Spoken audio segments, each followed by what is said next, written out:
ভালো আছেন না? আপনার নাম কি? ওকে। অপু না? আপনার নাম? অনেক। অনিক। আচ্ছা আচ্ছা। আচ্ছা আপনার বাসা তো এখানেই না? তো আপনারা এখানে এই মাঠে তো খেলাধুলা করেছেন না? কতদিন থেকে আপনারা এই মাঠে খেলাধুলা করেন? অনেক দিন থেকে আপনারা আপনাদের যেহেতু বাসা এখানে সেক্ষেত্রে আপনারা এখানে অনেক খেলাধুলা করে থাকেন। তো বিষয়টা হলো এখন তো খেলাধুলা হচ্ছে না। আসলে কারণটা কি? এখন তো মানে রোজার মাসের কারণে আসলে আপনারা খেলাধুলা করতে পারছেন না। আসলে এটা আসলে খেলাধুলা করে আপনাদের কাছে কেমন লাগে? একটু যদি বলতেন আরকি। ভালো লাগে, আমরা বন্ধুদের সাথে খেলাধুলা করি। আচ্ছা আচ্ছা। বন্ধুরা মিলে সবাই মিলে খেলাধুলা করেন ভালো লাগে। আচ্ছা আচ্ছা। তো আপনারা তো লেখাপড়া করেন মনে হচ্ছে, স্টুডেন্ট না?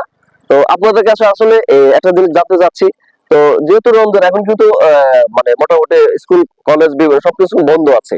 দীর্ঘ অনেক একটা আপনারা বিরতি পেয়েছেন। যেখানে আপনারা আসলে খেলাধুলা করার সুযোগও আছে, প্লাস আপনার মনে করেন বিভিন্ন জায়গায় দর্শনীয় স্থানগুলোতে আপনাদের ঘোরার সুযোগ রয়েছে। তো আসলে এবারে ঈদে এই যে একটা বিশাল একটা ছুটি পেয়েছেন আপনারা, স্টুডেন্ট যেহেতু আপনারা, তো সেই ক্ষেত্রে আপনাদের এই ঈদটাকে আপনারা কিভাবে কাটাতে চাচ্ছেন যদি একটু বলতেন আর কি। আপনি একটু বলেন প্লিজ।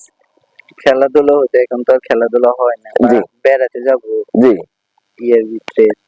ঈদে আপনারা খুব আনন্দ সহকারে বিভিন্ন জায়গায় আত্মীয় স্বজনের বাড়িতে ঘুরতে যাবেন, তাই না? আচ্ছা আচ্ছা। আপনার নামটা কি জানেন? অনেক। অনেক। আচ্ছা অনেক ভাই, আপনি তো লেখাপড়া করেন। এবার ঈদের আনন্দটা আপনারা আসলে কিভাবে কাটাতে চাচ্ছেন? এই যে ছুটির দিনটা রয়েছে কি লেখাপড়া করে কাটাবেন নাকি আনন্দ উচ্ছ্বাস করে কাটাবেন? একটু যদি বলতেন আর কি। লেখাপড়ার পাশাপাশি আমি আমার আত্মীয়-স্বজনের বাড়ি বেড়াতে যাবো। আচ্ছা আচ্ছা আচ্ছা। যাক, অসংখ্য ধন্যবাদ আপনাদেরকে আমাদেরকে সুযোগ দেওয়ার জন্য, সময় দেওয়ার জন্য।